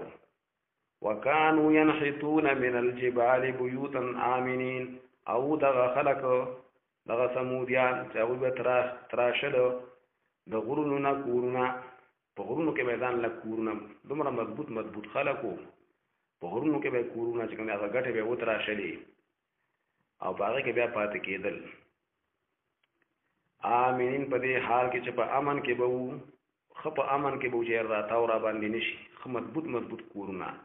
او دارنګې د دشمنانو نه په هغې کې په امن کې پاتې کېدل الله له طاقتونه ورکړي وو لیکن نافرمانۍ کولې فاخذتهم الصیحة مصبحین پس رانیولې هغوی لره الصیحة هغې چغې جبرئیل اسلام په هیبتناکه چغه ووله دغه رنګې زلزله پرې راغله په وخت سبا کې مصبحین په دې حال کې چې سبا کوونکي وو د سبا په ټایم کې پې هغه زلزله هم راغله چغه هم پې ووهله نړونه یې وچاودل نو الله فرمایي فما اغنا عنهم ما كانوا یکسبون پس په کار رانغی د هغوی د طرف نه هغه چې دوی کمایي کوله عما كانوا یکسبون ما كانوا یکسبون هغه چې دوی کوم شی ګټو کم مالونه یې ګټلي وو او کم کورونه یې جوړول مضبوطه هغه وله په کار رانله او الله تعالی نبي کریم صلی الله علیه وسلم ته تسلي اوس ورکوي چې ته خپل کار کوه او که څوک نه مني له به تنګی نه ځکه چې خامخا داسې ورځ چې کوم دی راتلونکې ده چې بیا به د نیکانو خلکو د بدانو خلکو پته ولګي ځکه چې په دنیا کې خو دا خو د امتحان ځای دی کله کله نیکان خلک هغه په تکلیفونو کې وي او ګناهګاران خلک هغه په ظاهر کې ښه په مزو کې وي نو که د نتیجې او دغه دپاره یو وخت نه وي که نه نو بیا خو د دې نه معلومېږي چې د اسمانونو او ځمکې الله پاک ګینې هسې پیدا کړي په دې کې ګینې څه حکمتونه نشته حالانکه په دې کې حکمتونه دي ها دا الله پاک د اسمانونو او ځمکې هسې نه دي پیدا کړي دې کې حکمتونه دي الله پاک انسان دپاره پکې عبرتونه پیدا کړي انسان له اختیار ورکړی دی ګناهګارانو له او نیکانو له نو په دنیا کې خو پته ونه لګي نو الله پاک داسې ورځ وګر را روانه ده چې بیا به ګورې پکې پته ولګي ځکه دا ټوله کارخانه الله پاک هسې نه ده پیدا کړې د دې څه مطلب دی ګورې ها وما خلقنا السماوات والارض وما بينهما الا بالحق الله ایمان دې پیدا کړی اسمانونه او د ځمکې او هغه چې د دې په میز کې دي الله دا ټول کائنات باندې پیدا کړی الا بالحق مگر په حکمتونو سره دغه څه حکمتونه دي ګورې ها امتحان الله پاک کوي نو خامخا د نتیجې ورځ را روانه ده دا خو هر څه ته پته ده چې کله امتحان وشي نو بیا د هغې لپاره نتیجه یې که نه نو الله پاک دا د امتحان کومه په دې دنیا کې نتیجه را روانه ده دا بې پیدې پیدا شوي نه دي وان الساعة لآتیة فاصفح الصفح الجمیل او بشکه قیامت خامخا را روان دی الله وی فاصفح الصفح الجمیل پس مخ ګرځوه په مخ ګرځولو ښکلو سره په ښکلي طریقې سره ته مخ وګرځوه انړه به تنګی نه مطلب یې دا دی خپل دعوت او تبلیغ به کوې خوړه به تنګی نه او چې کله بیا د جهاد حکم راشي جهاد به مو سره بیا کوي ان ربک هو الخلاق العلیم بشکه پروردګار تا هغه پیدا کوونکی دی ډېر مخلوقات پیدا کړي او علم والا دی ولقد آتیناک سبعا من المثانی والقرآن العظیم الله پاک وړه به څنګه نه تعالی مسوره خپل قرآن درکړی دی او په دې قرآن سره په خپل په عمل کوا نورم په عمل ترابله دا یو لوی عظیم الشان نعمت دی الله بیا خاص کر تعالی ما سورۃ فاتحه پتا معنا نازل کړي چې په احادیثو کې راځي چې سورۃ فاتحه داسې یو سورۃ ته کنه چې نه په انجیل کې نه په تورات کې نه په یو بل کتاب کې بلکې په قران کریم کې د دې په شان داسې اوچت یو سورۃ ګورې نشته داسې حکمتونه والا په دې کې حکمتونه دي یو دومره چې کوم مضامین دي پکې چې د دې وجه نه د قران عظیم ویل کېږي ها دا یو لوی قران دی لکه ټول قران کریم د دې شرح ده ټول قران کریم کې چې کومه خبر راغلي هغه لنډې لنډې ټول خبر خدای پاک په سورۃ فاتحه کې راجمع کړي نو نبی اعظم الله پاک تسلی ورکړي چې تا ته ما لوی نعمت درکړې ها قران کریم یو لوی نعمت دی ولقد آتیناک سبعا من المثانی او خامخا تحقیق سره ما درکړې تا ته اے نبی اسلام سبعا من المثانی و آیاتنا من المثانی چې بیا بیا لوستل کېږي دا یو وظیفه ده و آیاتونه دي چې وظیفه ده مثانی ده بیا بیا خلک لولي کنه وظیفه هم ده بیا بیا په موږ کې ویل کېږي دا سورۃ فاتحه والقرآن العظیم او تعالی ما درکړی قرآن عظیم نو بعض علما وایي چې دا قرآن عظیم دا ټول قرآن کریم الله پاک یادوي او بعض علما دا وایي چې والقرآن عظیم دا د سورۃ فاتحه نوم دی ها ټول قرآن ور په دې کې الله پاک لړ چې کوم دی را جمع کړی دی هغه می غټه غټه خبرې دي او سورۃ فاتحه کې موجود دي نو سورۃ فاتحه ډېر نمونه دي مخکې مونږ ویلو تعلیم المسألہ سورۃ شافیہ سورۃ کافیہ وافیہ سورۃ الحمد او سبع من المثانی او القرآن العظیم القرآن الكتاب هذا ډېر شی نمونه دي او الله پاک دې خلکو ته چې دا يهود دي نصارا دي کوم کافران دي ګناهګاران دي دوی چې کوم کم سامانونه ورکړي نو دې ته بسترګې نه وګدای دې ته به ګورې نه نو دا نبی علیہ السلام دا الله پاک فرمایي خدا ګورې مونږ ته اوري چې دوی ته به ګورې زیرېږي نه او الله پاک فرمایي چې که دوی ایمان نه راوړي نو غمجن کېږي هم دړنه نه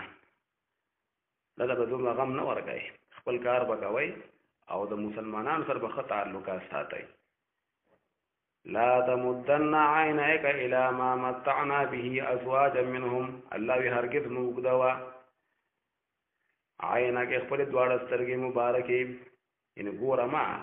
الا ما متعنا به اغتا چې ما پیدا ورکړې پاغه سره کمال او دولت او دا جیدادونه کارخانه وغیرہ الله بما دا ورکړ دي او ازواجا منهم هغه قسم خلق ولد دوینا کدا يهود دي کنه نصارا دي نه فرمانه دي نو دوی چې کومه کم دولت ورکړلې دي ته به ګورې زیریږي نه سترګې بوته او باسي نه چې لکه دا دومره مالونه او دا خدای پاک دوی له ولې ورکړي دي دا مسلمانانو له ولې نه ورکړي الله دا امتحان دې دار چا کنه ولا تحزن عليهم او مغم جن کې غپتي کافرانو کې ایمان نه راوړي نو لړنه پیغام جن کې ګتم ما پروا مکوا چې ځان له زور ورکړي واخفض جناحك للمؤمنين وخطك خپل اوغا خپل وزر ان خپل اوغا خطك مؤمنانو ته مسلمانانو سره سلوک کوي وقل اني انا النذير المبين او آیا چې بشک زه النذير المبين اغيرون کې مواضح تور الله د عذاب بیان کوم چې دا الله عذاب وګوره پتا ته باندې نازل شي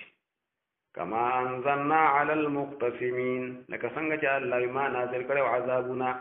على المقتسمين فاغه تقسیمونکو چې کوم خلقو هغه او په تقسیم کړي وي د صالح علی السلام قوم هغه او په تقسیم شي وي کنه یو ورځ نمبر به د هغه دغه سار وو او بل ورځ به نمبر چې کوم دی دغه اوخیو نو الله پاک بیا هغه خیالونه ساتو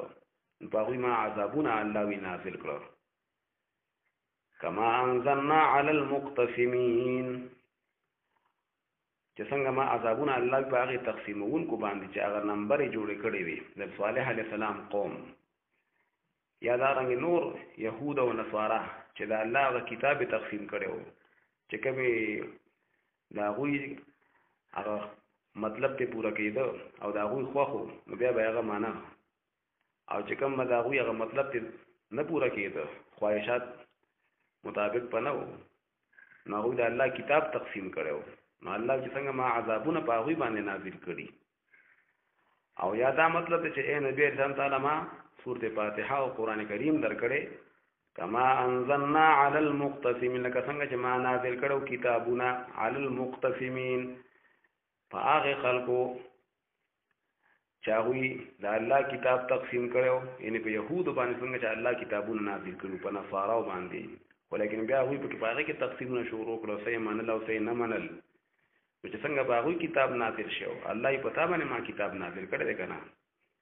الذين جعلوا القرآن عضين هغه کسان چې هغه ګرځولیو القرآن هغه آسماني کتابونه دا الله هغه احکامات ګرځولي او عضين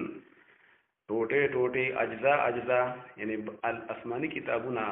او آسماني احکامات بعضې به منل چې دا غوښتنې خواهش مطابق او بعضې به نه منل یا الذين جعلوا القرآن هغه کسان چې هغه ګرځولي قرآن کریم عضين ټوټه ټوټه قرآن کریم په باره کې او بعض خلکو وی چاوي دا جادو دی چاوي دا شعر دی چاوي کہانت دی نو الله پاک وی چې مکه مکرمه لارې تقسیم کړي وي خلک په نبی رسول الله نه منع کول یو په یو لار باندې ناسو بل په بل لار ناسو وی خیال کوي ګوردل کې یو سړی پیدا شوی نو الله پاک فرمایي چې تعالی ما کتاب درکړی دی او څنګه چې په يهودو باندې او په نصاراو او دارنګ په دې قریش باندې الله کتاب نازل کړ ولیکن دوی د الله دا کتاب ټوټه ټوټه کو وګوره کله ته جادو وی کله ته سوي او منینا نو تبا چې کوم دې غم نه کوي فوربک لنسالنهم اجمعين عما كانوا يعملون زما دې قسم په پروردگار ستا الله دې خپل ځان قسم خورم چې خامخا د بدوینه تاسو کوم د ټولو نه عما كانوا يعملون فبارد آغی که چیزوی کم عملونا کی فاصدع بما تؤمر اللہ فرمائی کلاو بیانو کا واضح بیانو کا پا آغی سر چتا تکم حکم کڑے کی گی خلقو تے واضح بیان کا وَأَعْرِضْ عَنِ الْمُشْرِكِينَ او مخگر زواد مشرکانونا مطلب اتاو چې دا مشرکان تلا سوائی ما جهاد سر لامکا وا ذکر جهاد حکم لانو راغلے او یا دا مطلب چې واعرض عن المشرکین، نو مشرکان نه اعراض وکړه، یعنی پروا به مکوا چې کله جهاد ټیم راشي بیا به تر جهاد هم کوي، خوړه به تنګی نه. انا کفیناک المستهزئین، الله وی زه کافي کېږم، الله وی تا لپاره کافي کېږم. المستهزئین په مقابله د دې خندا کوونکو کې، دا خندا کوونکي وو ډېر خلک نبی علیہ السلام پورې به خنداګانې کولې، خاص کر تفسیر مدارک وی د 15 کسانو چې هغه به ډېرې خنداګانې نبی علیہ السلام پورې کولې او خلک په منع کول. نو ځکه ځکه کوم تا لپاره د دوی په مقابله کې الذين يجعلون مع الله الها آخر، هغه کسان چې هغه ګرځي د الله سره بل معبود شرک کوي، الله دې لپاره کافي مخه رب تنګینا. فسوف يعلمون، پس درته چې دوی به معلوم کې خپل انجام. او کړه دې تنګيږي نو الله پاک بیا ذکر او اذکار کوه. نو په ذکر او اذکار د الله په تسبیحات او د الله په ذکر سره اړه چې کوم دی هغه تنګي ختميږي، هغه غمونه بیا ختميږي. ښا نو الله په ذکر کې دومره برکات دي. ولقد نعلم انك يضيق صدرك بما يقولون، او یقینا الله وی ما ته معلومه ده چې بشک تنګيږي سینستا ستاره مبارک تنګيږي بما یقولون، په هغه چې دوی کومې خبرې کوي. فسبح بحمد ربك وكن من الساجدين، پس پاکی بیانوا سره تعریفون پروردگار ستا، یعنی الله تسبیحات سبحان الله وبحمده سبحان الله العظیم. تسبیح معنا هغه پاکی بیانول چې الله د عیبونو نه پاک دی، او تعریفونه ولا بیانوا. الحمدلله چې ټول تعریفونه الله لره دي. دا الله پاک ذکر او اذکار کوا، منځونه کوا، لکه چې نبی اسلام هم غمجن شو نو مستبهم متوجه شو. نو د فسبح یوم معنا فصل دم راغل چې منځن کوا. وکم من الساجدین، او شت د سجده کوونکو نه، یعنی منځونه کوا، سجدې کوا، دا الله ذکر او اذکار کوا، نو له بری تنګيږي بیا نه. وعبد ربک حتی یأتیک الیقین، عبادت کوا د خپل پروردگار حتی یأتیک الیقین، تر دې چې راشي تا ته الیقین، هغه یقیني شی چې مرګ دی، ان د مرګ پورې د الله عبادت کوا کوا کوا تر د مرګ پورې. نو دا ټیم په انسان باندې نه راځي چې دته کې عبادت کې معاف شي. دا باغ خلک پکې داسې مشته په پنجاب منجاب کې پیران ساتلي دي داسې، بس ګیری به خدای یو برېت پم خو وریځې به خړایلی او دې رسیدلې دي، او د خپل خدای پیژندل دي ته اوس منځونه وي معاف دي. نو دا خبره غلطه ده. الله پاک نبی علیہ السلام ته د الله عبادت کوا کوا تر د مرګ پورې. نو دا ټیم په انسان نه راځي چې دته پکې لا منځونه معاف شي او دته پکې روزې معاف شي. یقین چې کوم دې د الله مراد کنه، جمهور علما وی دي مرګ مراد دی، لکه مرګ یو یقیني شی دی. الله وی عبادت کوا او دا الله نظام به منی تر د مرګ پورې، حتی یأتیک الیقین، تر دې چې په دغه ایمان باندې ان تا ته کوم دې مرګ راشي. د دې وجنا مولانا رومي رحمت الله علیه وی کنه اندری رحمه تراشو می خراش تا دمه آخر دمه فارغ مباش. په پارسی کې هغه وی چې په دې لار د الله کې هغه بس کوشش کوا، ځان د خلکو نه لکټ کا، الله سره ربط پیدا کا، او تر د اخري سا پورې فارغ کېږه ما ان بیغمه کېږه بنا د الله سره په تعلق ساتي او د الله عبادت پکې تر دې چې تعالی د مرګ